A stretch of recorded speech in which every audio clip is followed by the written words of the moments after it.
নমস্কার বন্ধুরা, সরকারি সমাধান চ্যানেলে আপনাদের স্বাগত জানাই। আজকের ভিডিওতে আমরা আলোচনা করব লক্ষ্মীর ভাণ্ডার স্কিমের নতুন আপডেট নিয়ে। পশ্চিমবঙ্গ সরকারের লক্ষ্মীর ভাণ্ডার প্রকল্পে এবার এসেছে কিছু গুরুত্বপূর্ণ পরিবর্তন ও নতুন আপডেট। চলুন দেখে নিই কি কি বদল এসেছে। এক, অনলাইন ও অফলাইন দুভাবেই ফর্ম পূরণ ও সংশোধনের সুযোগ দেওয়া হয়েছে। 2, যারা এখনও টাকা পাননি তাদের জন্য রিভিউ প্রক্রিয়া শুরু হয়েছে। নতুন তালিকা প্রকাশের আগে সমস্ত আবেদন যাচাই হচ্ছে। 3, নতুন রেশনের তথ্য আপডেট করে থাকলে পুনরায় ভেরিফিকেশন প্রয়োজন হতে পারে। 4, মোবাইল নম্বর আপডেট করে রাখা অত্যন্ত জরুরি, কারণ সমস্ত নোটিফিকেশন এসএমএসে আসছে। 5, অনেকেই যারা ডিসঅ্যাপ্রুভড হয়েছিলেন তারা আবার আবেদন করতে পারবেন আগামী ব্যাচে।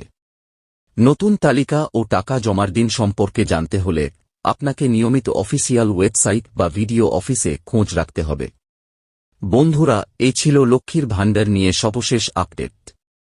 যদি এই ভিডিওটা ভালো লেগে থাকে বা কাজে আসে তাহলে অবশ্যই একটি লাইক দিন, বন্ধুদের সঙ্গে শেয়ার করুন আর সাবস্ক্রাইব করতে ভুলবেন না, কারণ আমরা এরকম দরকারি আপডেট রোজ নিয়ে আসি।